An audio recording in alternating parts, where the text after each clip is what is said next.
축복하고 사랑합니다. 자, 여러분 바둑을 좋아하십니까? 지난 한 주간에는 소위 세계의 대결이라고 하는 바둑 대결이 있었습니다. 인공지능 컴퓨터 바둑 기사와 한국의 이세돌 구단 바둑 기사가 세계적인 대결을 펼쳤습니다. 어제까지 보니까 세 판 지다가 이세돌 인간이 한 판을 이겼습니다. 그래서 3승 1패가 되었는데 아직 한 게임이 더 남아있기는 합니다만은 어쨌거나 인간이 더 세냐 아니면 기계가 더 세냐 컴퓨터가 더 세냐 온 세계가 지금 관심을 집중을 하고 있습니다. 사실 알파고가 이긴다 할지라도 그 역시 인간이 만든 기계이기 때문에 인간의 승리라고 말할 수 있을 것입니다. 그런데 우리 주변에 가만히 보면은 이 바둑과 관련된 용어들이 참 많이 있는 것을 볼 수가 있습니다. 우리 실생활에 바둑 용어를 많이 사용하고 있는데 바둑에서 바둑알 하나하나를 놓는 것을 수를 놓는다고 그렇게 말을 합니다. 그런데 이 수에 대한 일상 용어들이 참 많이 있습니다. 예를 들면 기가 막히게 놓는 수를 묘수라고 하고 또 아주 나쁜 수를 뭐라 그러죠? 악수라고 합니다. 그리고 무리하게 두는 수를 무리수라고 하고 좋은 수인 줄 알고 머리를 굴려서 이렇게 수를 놓았는데 도리어 불리하게 되는 수를 자충수라고 그렇게 말을 합니다. 그리고 치사하게 이렇게 두는 수를 뭐라 그러죠? 꼼수라고 이야기합니다. 이게 다 바둑 용어예요. 사실은. 자, 우리가 복음서를 읽다가 보면 유대 지도자들, 즉 바리새인들과 서기관들, 이 대제사장들이 항상 이게 예수님을 모함하고 함정에 빠뜨리고 잡아서 죽이려고 하죠. 예수님 주변을 빙빙 돌면서 예수님을 체포할 기회를 찾는 것을 볼 수가 있습니다. 그런데 예수님을 체포해서 죽일 명목, 죄목이 있어야 되잖아요. 그래서 죄목을 찾다 보니까 구약의 이제 율법에 있는 이야기들을 질문을 하면서 예수님으로부터 말미암아 어떤 율법에 대한 죄, 율법을 어기는 그런 죄를 찾아내려고 노력하는 것을 볼 수가 있습니다. 자, 이제 예수님은 예루살렘에 도착하셨습니다. 예루살렘에 도착하신 이유는 이제 십자가에서 인류를 위해서 대속의 죽음을 죽으시기 위해서 도착을 하셨습니다. 지금 오늘 함께 읽은 누가복음 20장은 예루살렘에 도착하신 후에 이제 종려주일, 일요일, 주일을 지나고 이제 화요일쯤에 일어났던 일입니다. 유대 지도자들이 예수님께 계속 이제 와서 여러 가지 질문들을 하는 것을 볼 수가 있습니다. 자, 20장에 보면 제일 처음에 했던 질문이 무엇입니까?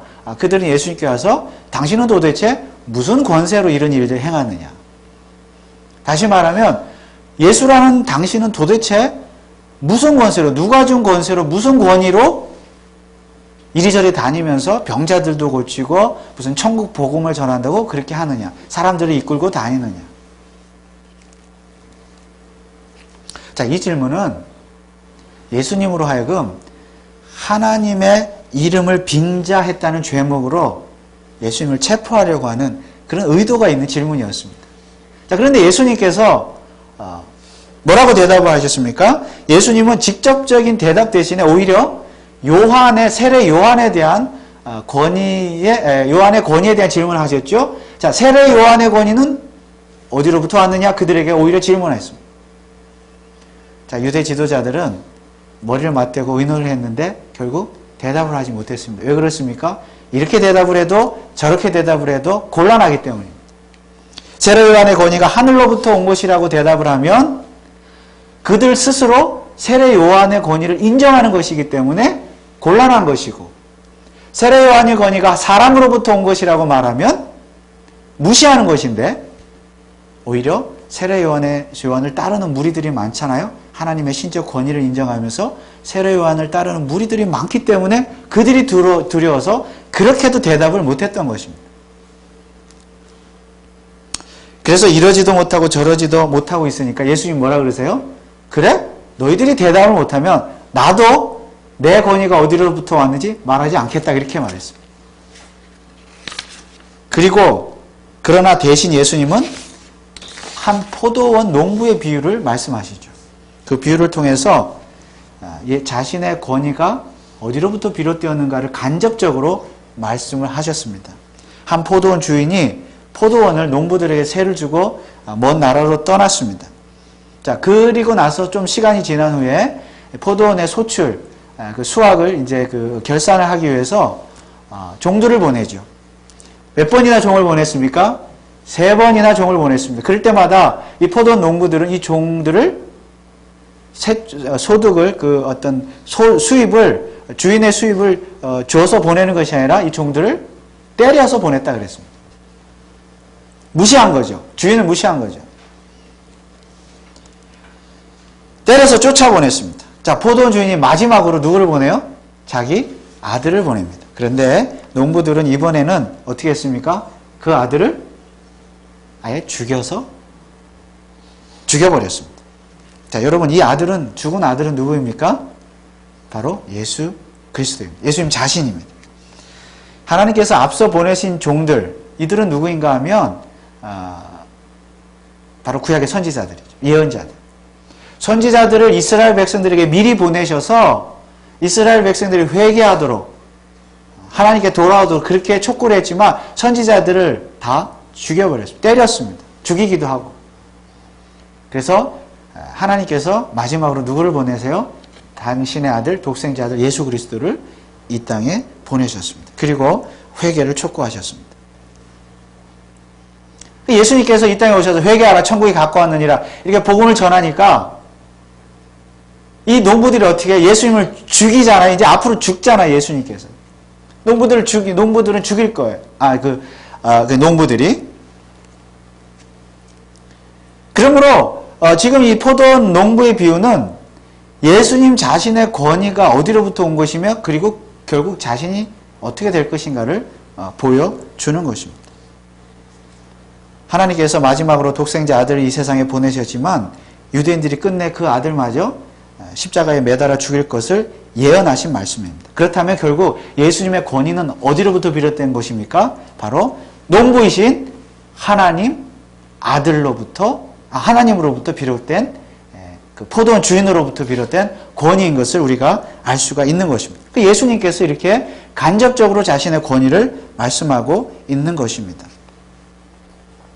자, 이때 유대 지도자들의 반응은 무엇이었습니까? 19절에 보니까 오늘 읽은 말씀 19절에 서기관들과 대제사장들이 예수의 이 비유는 자기들을 가리켜 말씀하신 줄 알고 즉시 잡고 다하되 백성들을 두려워하더라. 자, 이것이 바로 바둑으로 치면 악수 혹은 자충수입니다. 예수님을 붙잡으려고 체포하려고 질문을 했다가 오히려 자기들은 아무 말도 못하는 한마디 말도 못하고 오히려 한 방 먹은 것이죠. 오히려 백성들이 두려워서 예수님을 잡으려고 엄두도 내지 못하였습니다. 그래서 이번에는 다른 작전을 가지고 나오죠. 이 유대 지도자들이 이번에는 민감한 세금 문제를 가지고 예수님에게 질문을 하는데 이것도 역시 악수가 되어버렸습니다. 물론 오늘 20장 누가복음 20장 뒷부분에 보면 또 다른 여러 질문들을 하죠. 부활에 대한 질문, 한 아내에게 7 남편이 있는데 부활 후에 누구의 남편이 되느냐 뭐 이런 질문, 그리스도와 다윗의 관계에 대한 질문, 이런 질문들을 통해서 예수님을 계속 공격을 했는데 역시 이것이 악수가 되고 자충수가 되는 것을 볼 수가 있습니다. 자, 그런데 오늘 본문을 보면 유대 지도자들은 새로운 작전을 들고 나왔습니다. 어떤 작전입니까? 20장 20절, 오늘 20절 말씀에 보면 이에 저희가 엿보다가 예수를 총독의 치리와 권세 아래 붙이려 하려 정탐들을 보내어 그들로 스스로 의인인 채 하며 예수의 말을 책잡게 하니. 여기 총독이 나오죠? 여러분, 당시 이스라엘은 로마 제국의 지배를 받고 있었습니다. 로마 제국의 식민지였고 로마 제국이 이스라엘 땅, 유대 땅에 통치자를 임명을 해서 파송을 했는데 그 통치자가 바로 총독이었습니다. 그러니까 예루살렘에 있는 유대 지역의 총독, 당시 예수님 당시의 총독은 누구였습니까? 우리가 잘 아는 빌라도였습니다.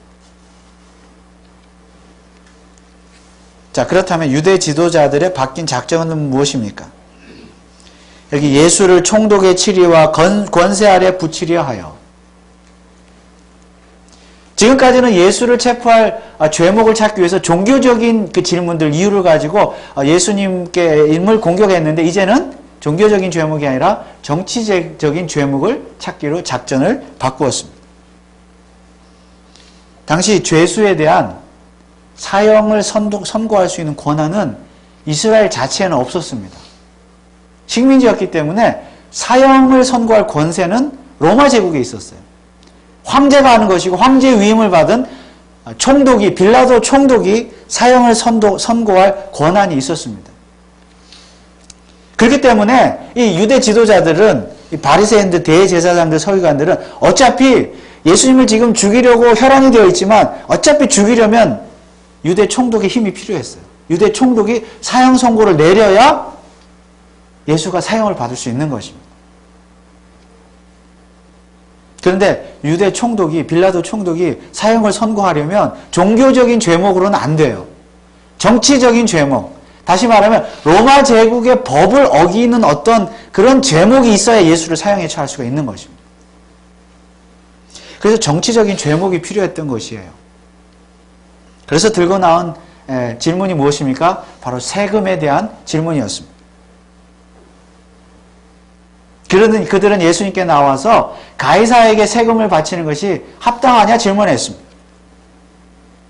당시 이스라엘 백성들은 당연히 가이사, 즉 로마 황제에게 세금을 바쳐야 했습니다. 그런데 그것이 합당하냐 합당하지 않느냐, 이것은 전적으로 정치적인 질문이었습니다. 물론 유대 지도자들은 종교적인 질문과 정치적인 질문을 지금 교묘하게 섞어서 예수님을 질문하고 있습니다. 종교적이라고 함은 이것입니다. 이스라엘 백성들은 하나님의 선민이잖아요. 하나님께 제물을 바치고 하나님께 성전에 세금을 바치고 또 물질을 바쳐야 됐습니다.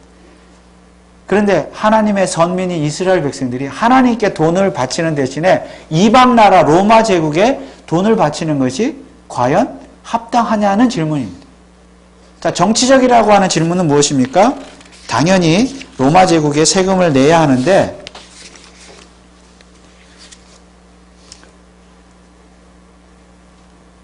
이 유대 백성들이 가난하고 참 힘없는 백성들이잖아요. 근데 이것이 로마 제국에 그러면 내지 말아야 되느냐? 하나님께 바쳐야 되니까. 안 내면 어떻게 되느냐? 내야 되느냐? 말아야 되느냐? 그런 질문을 했던 것이죠. 여러분, 사실 그렇다면 유대 지도자들이 예수님으로부터 기대했던 대답은 무엇이었을까요? 당연히 가이사에게 세금을 바치지 말아야 한다는 대답을 기대했습니다. 그래야 로마의 법을 어기는 정치적 문제가 될 것이고 빌라도 총독이 예수를 사형에 처할 것이기 때문입니다. 이것이 바로 유대 지도자들이 궁극적으로 노렸던 목표였습니다. 물론 예수님이 로마 제국에 세금을 바치지 말라고 말해도 문제입니다. 세금을 바치라고 말해도 문제입니다.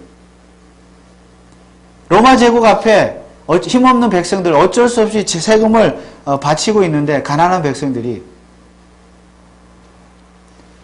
그 백성들의 입장에서 보면 세금을 바치라고 하면 예수님은 마치 매국노와 같은 존재가 되는 것입니다. 이방 나라에 세금을 바치라고 하니, 유대 지도자들은 바로 이 점도 노렸습니다. 즉 예수님께서는 가이사에게 세금을 바치라고 해도 문제이고 바치지 말라고 해도 문제입니다. 그런데 예수님은 이것을 이미 다 알고 있었습니다. 물론 유대 지도자들이 노렸던 것은 예수가 차라리 세금을 내지 말라고 말함으로써 총독으로부터 사형 선고를 이끌어내는 것이었습니다. 예수님 곤란한 처지에 처하게 되었습니다. 그러나 23절 말씀에 보니까 예수께서 그 관계를 아시고 가라사대. 이미 예수님은 유대 지도자들의 속셈을 다 알고 계셨습니다. 그래서 예수님은 가이사에게 세금을 바쳐도 되느냐라는 질문에 뭐라고 대답을 하셨습니까? 가이사의 것은 가이사에게, 하나님의 것은 하나님께 바치라고 대답하셨습니다. 예수님은 질문한 자들에게 당시에 사용되던 데나리온 은전 하나를 보여달라고 하시면서 그 은전에 새겨져 있는 인물이 누구이냐를 물으셨습니다. 여러분, 미국에 우리가 사용하는 25센트짜리 쿼러에 새겨져 있는 인물은 누구인지 아십니까? 네, 맞습니다. 미국의 초대 대통령 조지 워싱턴입니다. 10센트짜리는 어떤 인물인지 아세요? 32대 대통령인 프랭클린 루즈벨트라고 합니다. 5센트짜리에는 미국의 3대 대통령인 토마스 제퍼슨이라고 합니다. 그런데 예수님 당시에 사용되던 동전, 그 데나리온 동전에는, 은전에는 누구의 인물이 새겨져 있었는가 하면 바로 가이사, 로마의 황제가 새겨져 있었습니다. 예수님 당시의 로마의 황제는 티베리우스 황제였습니다. 그 티베리우스의 얼굴이 새겨져 있었습니다. 자, 예수님은 그 황제의 얼굴을 가리키면서, 그 데나리온을 가리키면서, 자, 이 사람이, 이 인물이 누구냐라고 질문을 하셨습니다. 그리고 가이사의 것은 가이사에게, 하나님의 것은 하나님께 바치라고 말씀하셨습니다. 자, 이 말은 로마 제국의 세금을 바치라는 말입니까? 바치지 말라는 말입니까? 바치라는 말입니다. 그러면 하나님께는 바치지 않아도 되는 것입니까? 아니요. 하나님의 것은 하나님께 바치라고 말씀하셨습니다. 자, 그런데 바로 이것이, 이 유대인들의 지도자들의 질문이 바로 그들에게 악수 혹은 자충수가 되어버렸습니다. 물론 예수님에게 세금에 대한 질문을 했던 이 사람들은요, 유대 지도자들, 대제사장들, 서기관들, 바리새인들 자신들이 아니었습니다. 오늘 본문을 자세히 보면 그들이 보낸 종들이었습니다. 제자들이었습니다. 다시 20절을 보실까요? 이에 저희가 엿보다가 예수를 총독의 치리와 권세 아래 붙이려 하여 정탐들을 보내어 그랬습니다. 그들로 스스로 의인인 채 하며 예수의 말을 책잡게 하니. 그러니까 그 지도자들은 왜 전면에 나서지 않은 거예요? 괜히 앞에 나섰다가 또 예수님으로부터 무안을 당하고 참 그렇게 곤란하게 될까봐 전면에 나서지 않은 것이죠. 자기 제자들 전면에 내세워가지고 자기들은 교묘하게 뒤에서 숨어서 예수님을 공격하고 있는 것입니다. 이 바둑으로 말하면 이게 뭐예요? 바로 꼼수죠, 꼼수. 아주 치사한 꼼수입니다. 자기들은 욕먹기 싫다는 거죠.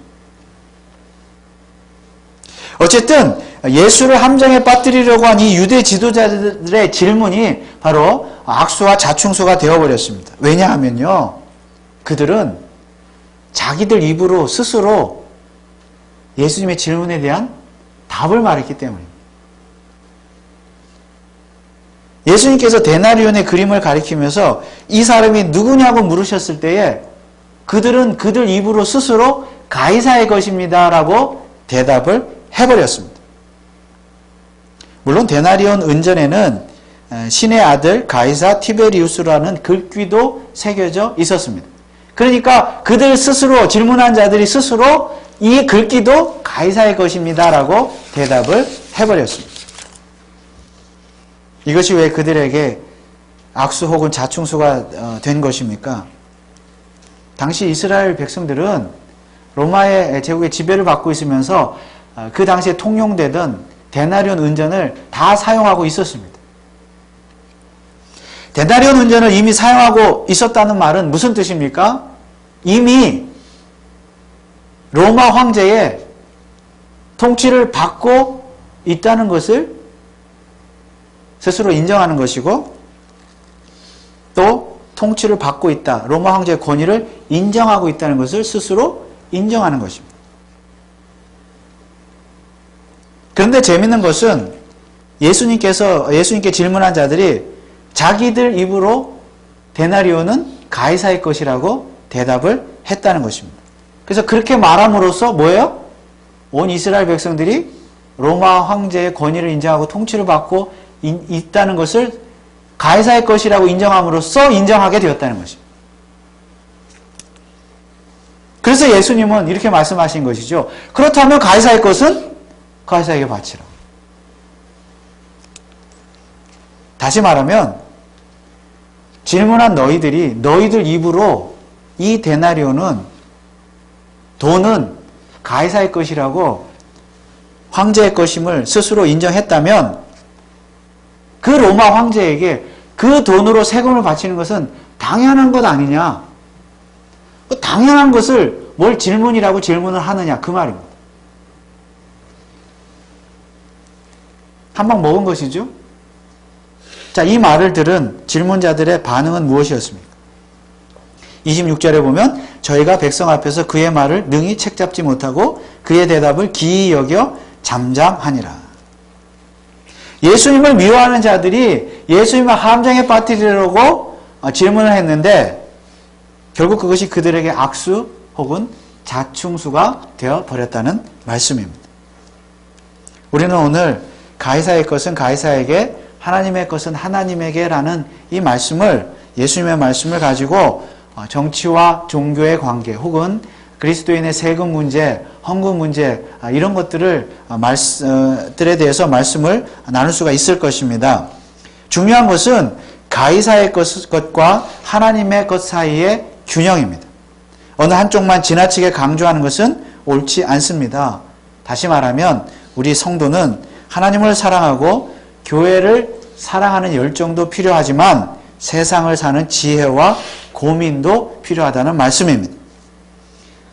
그러나 특별히 오늘 우리가 생각하고자 하는 것은 유대 지도자들의 악수 혹은 자충수입니다. 어떻게 보면 그들은 가이사와 하나님 사이에서 갈팡질팡하다가 결국 악수나 자충수를 두게 되었습니다. 누가가 누가를 기록한 목적은 무엇입니까? 누가복음의 전반부는 예수가 누구인가? 그런 질문이라고 그랬습니다.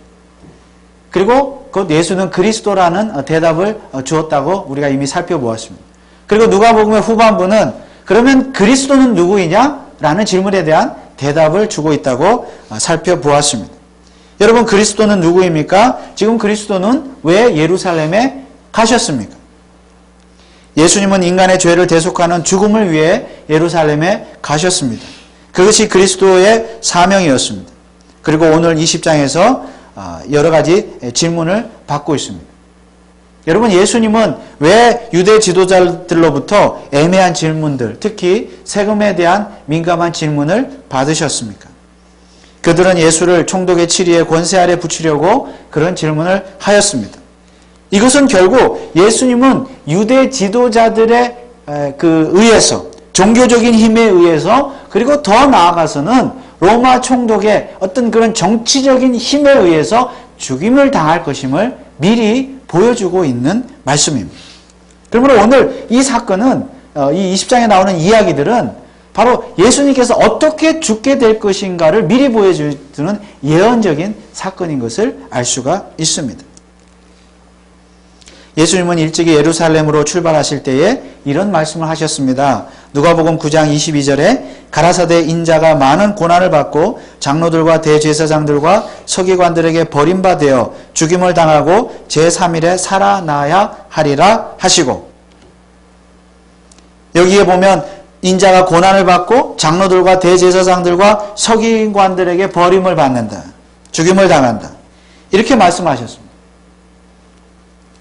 그리고 그 예언의 말씀이 지금 이 누가복음 20장에서 성취가 된 것입니다. 또한 누가복음 22장 66절에서 68절에 보면 날이 새매 백성의 장로들 곧 대제사장들과 서기관들이 모여 예수를 그 공회로 끌어들여 가로되 내가 그리스도여든 우리에게 말하라. 대답하시되 내가 말할지라도 너희가 믿지 아니할 것이요 내가 물어도 너희가 대답지 아니할 것이니라. 이것은 무슨 말씀입니까? 유대 지도자들은 예수가 그리스도라는 사실을 믿지 않았다는 것입니다. 믿지 않았을 뿐만 아니라 믿으려고 생각조차 노력도 하지 않았습니다. 자, 그리스도가 누구이냐? 인류의 죄를 대속하기 위해 죽이시기 위해서 이 땅에 오신 그 예수 그리스도를 그들은 믿지 않았다는 말씀입니다. 나중에 그 유대 지도자들을 포함한 무리들이 빌라도 총독 앞에서 예수를 고소한 죄목이 무엇입니까? 누가복음 23장 1절에서 2절 말씀에 보면 무리가 다 일어나 예수를 빌라도에게 끌고 가서 고소하여 가로되 우리가 이 사람을 보매 우리 백성을 미혹하고 가이사에게 세 바치는 것을 금하며 자칭 왕 그리스도라 하더이다 하니. 자, 여기에 보면 결국 예수님의 죄목은 무엇입니까? 로마에 세금을 바치지 않은 것이 죄목이 되어버렸습니다. 결국 세금 문제가 예수님의 죄목이 되었어요. 빌라도 총독은 처음에는 예수에게서 어떠한 죄도 찾지 못하겠다고 그렇게 말했지만은 끈질긴 백성들의 고소 때문에 결국 예수를 어떻게 했습니까? 사형에 처했습니다.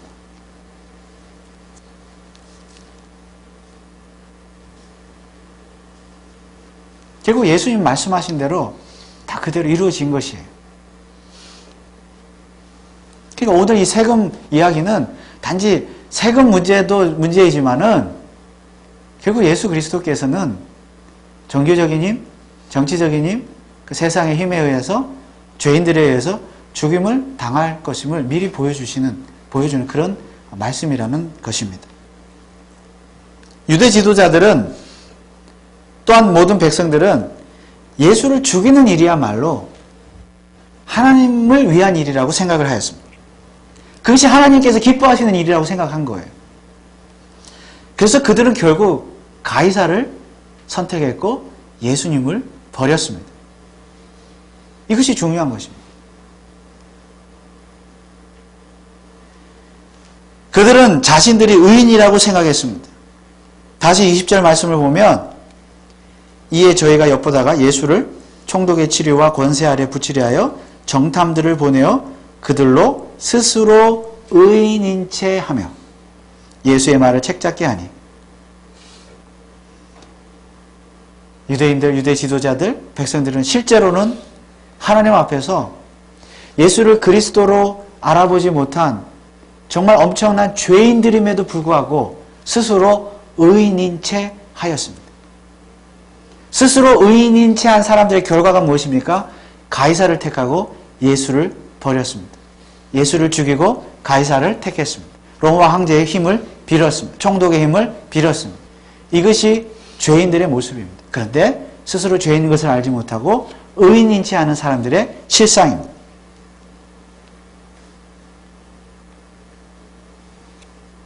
여러분 스스로 죄인임에도 불구하고 자신들의 죄를 깨닫지 못하고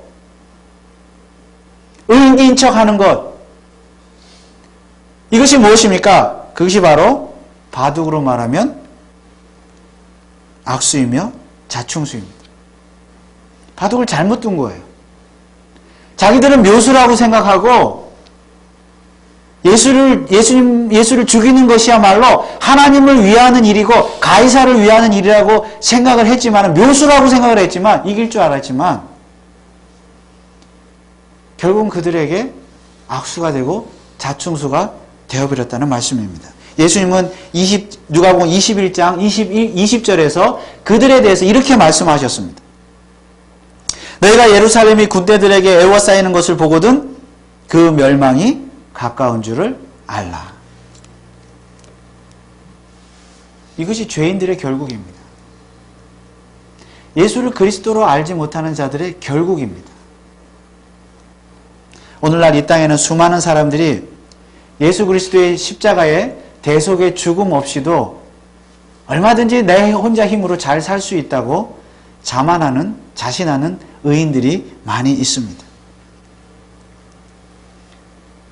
예수 그리스도의 복음을 부인하고 예수 그리스도를 믿지 않고 기독교를 부정하고 하나님을 믿지 않고도 하나님 없이도 나 혼자 스스로 내 힘으로 인간의 힘으로 잘 살 수 있다고 자신하며 장담하는 의인들이 많이 있습니다. 하나님과 가이사 사이에서 가이사를 선택하며 스스로 의인인 채 하며 사는 자들이 많이 있습니다. 인공지능, 인간 바둑 기사를 이기고 인공지능이 아무리 발달한다 하더라도 결국 그것을 만든 인간은 하나님의 죄인일 뿐이에요. 그런데 이제 과학이 발달하고 기술 문명이 발달할수록 인간들은 어떤 생각을 합니까? 이 세상은 더 살기 좋은 세상이 되고 과학기술 문명이 발달하기 때문에 이제는 그렇게 말하잖아요. 구글에서 인간의 수명까지도 생명까지도 정복하겠다. 인공지능 이것을 이제 개발을 해서 뭐 질병을 치료하고 사람이 오래 사는 거 좋은 일이지요. 그러나 인간의 그 힘을 믿고 하나님 없이도 살 수 있다. 이제 인간의 힘으로 이 세상 유토피아를 이룰 수 있다라고 생각한다면 그래서 교만해요. 근데 그렇게 할 수가 없는 것이에요. 근데 사람의 마음속에는요. 세상이 살기 좋아질수록 과학기술 문명이 발달할수록 하나님 없이도 충분히 잘 살 수 있다.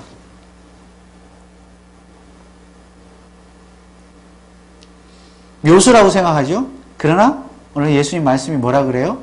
그것은 악수다. 자충수다. 곧 심판을 당할 것이다. 멸망을 당할 것이다.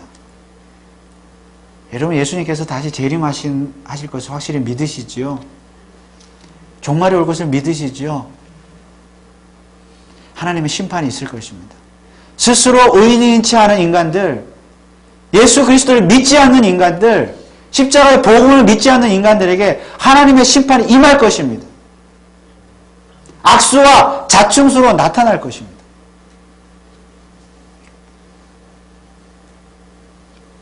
오늘 우리 성도들 역시 늘 가이사와 하나님 사이에서 갈등하며 살아갑니다. 그러나 우리는 늘 가이사보다는 하나님을 선택하며 살아야 합니다. 물론 가이사도 필요합니다. 가이사의 것은 가이사에게 바치라 했으니 나라도 필요하고 국가도 필요하고 학교도 필요하고 직장도 필요하죠. 우리 가정도 필요하고 자녀들도 필요하고 돈을 버는 일도 다 필요한 일들입니다. 지혜가 필요하고 고민이 필요한 일들이에요. 가이사의 것은 가이사에게 돌려야 됩니다. 그러나 한번 생각해 보십시오. 정말 그 가이사도 사실은 누구의 것입니까? 하나님의 것이죠. 세상의 통치자들도 하나님께서 세우신 것. 그러므로 가이사의 것도 하나님의 것이기 때문에 궁극적으로 이 세상의 모든 만물의 주인은 하나님이심을 고백하시기를 주님의 이름으로 축원을 드립니다. 그래서 우리는 가이사와 하나님 사이에서 고민하며 살아야 하지만 궁극적으로는 누가 진짜 나의 인생의 주인인가를 고백하면서 인정하면서 살아야 합니다. 진짜 세상의 주인은 하나님이십니다. 그러므로 우리는 날마다 우리 삶 속에 하나님이 우리의 주인이심을 믿고 고백하며 살아야 합니다. 그런데 한번 보세요. 말로는 하나님이 나의 주인이라고 고백하지만 우리의 모습은, 우리 성도의 모습은 뒤로 돌아가면 뭐예요? 꼼수를 부리는 거예요. 전면에 나서서는 하나님이 나의 인생의 주인이십니다라고 고백하지만 뒤로 가서는 하나님이 아니라 가이사가 나의 주인이죠. 돈이 나의 주인이고 재물이, 명예가, 자식이, 남편이, 아내가, 명예가 나의 주인이잖아요. 우리 성도들이 그렇게 살잖아요. 꼼수를 부리잖아요. 그리고 하나님 앞에서는 의인 척하잖아요. 뒤로 가서는 교묘하게 죄를 다 짓고 살면서.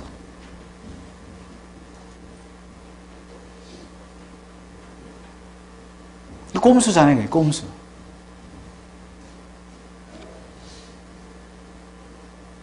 온갖 죄를 다 짓고 자기 마음대로 살면서 하나님 앞에 나와서 예배 드릴 때만 의인인 것처럼. 우리는 그렇게 살아서는 안 되는 것이죠. 하나님과 가이사 사이에서 누구를 더 사랑하십니까?